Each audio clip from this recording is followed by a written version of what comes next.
One pot ரெசிபீஸில் இன்றைக்கி சுரக்காய் குழம்பு எப்படி வைக்கிறதுன்னு பார்க்கலாம். நான் இன்றைக்கி குக்கரில் செய்ய போகிறேன். குக்கரில் நல்லெண்ணெய் சேர்த்துட்டு கடுகு உளுந்து பருப்பு சேர்த்துக்கோங்க.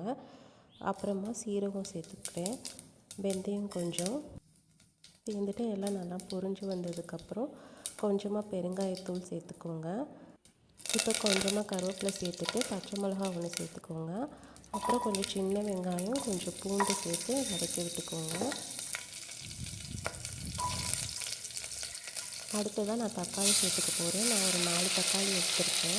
அடுத்ததாக நான் கொஞ்சம் முருங்கைக்காய் சேர்த்துக்கிறேன். டேஸ்ட்டுக்கு கொஞ்சம் காய்கறி எக்ஸ்ட்ரா நீங்கள் சேர்த்துக்கலாம். இல்லை வெறும் சுரக்காய் மட்டுமே வச்சு நீங்கள் இந்த ரெசிபி செஞ்சு பார்க்கலாம். நான் கொஞ்சம் முருங்கைக்காய் கேரட் சேர்த்துக்கிறேன். சேர்த்து நல்லா வதக்கிட்டு அடுத்ததாக நம்ம சுரக்காவை சேர்த்துடலாம். இப்போ நான் சுரக்காய் சேர்த்துக்கிறேன். சுரக்காய் நல்லா வதங்கிட்டு இருக்க டைமில் நம்ம மஞ்சத்தூள் சேர்த்துக்கலாம்.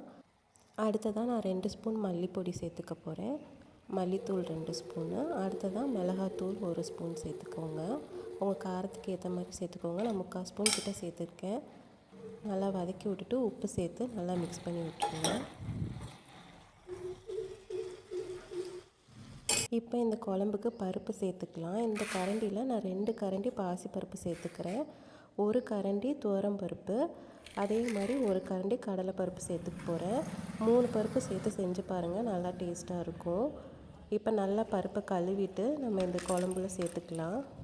இப்போ உங்களுக்கு தேவையான அளவு தண்ணி ஆட் பண்ணிக்கோங்க. நான் இந்த காய்கறியில் முங்குற அளவுக்கு தண்ணி சேர்த்துருக்கேன்.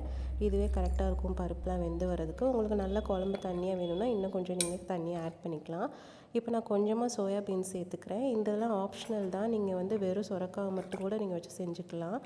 இப்போ விசில் போட்டு ஒரு 4 விசில் வச்சு எடுத்துக்கோங்க.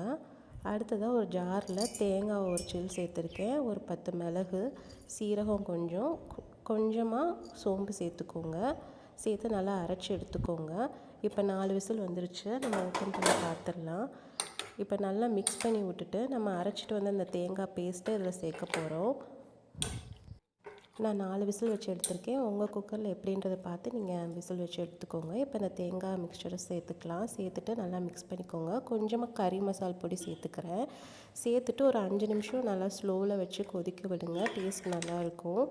இப்போ கொஞ்சமாக கொத்தமல்லி தலையை நல்லா வாஷ் பண்ணிவிட்டு சேர்த்துக்கிறேன். சேர்த்துட்டு நல்லா மிக்ஸ் பண்ணிக்கோங்க. கடைசியாக 1 ஸ்பூன் நெய் ஆட் பண்ணிவிட்டு நான் இதை இறக்கி வைக்க போகிறேன். நெய் ஆட் பண்ணால் நல்லா டேஸ்ட்டாக இருக்கும். உங்களுக்கு வேணும்னா நீங்கள் ஆட் பண்ணிக்கோங்க. குழந்தைங்களுக்கு கொடுக்குறீங்கன்னா நெய் சேர்த்து கொடுத்தா நல்லது. இப்போ குழம்பு ரெடி ஆயிடுச்சு. இந்த மாதிரி ஒரு தடவை ட்ரை பண்ணி பாருங்கள். தேங்க்யூ.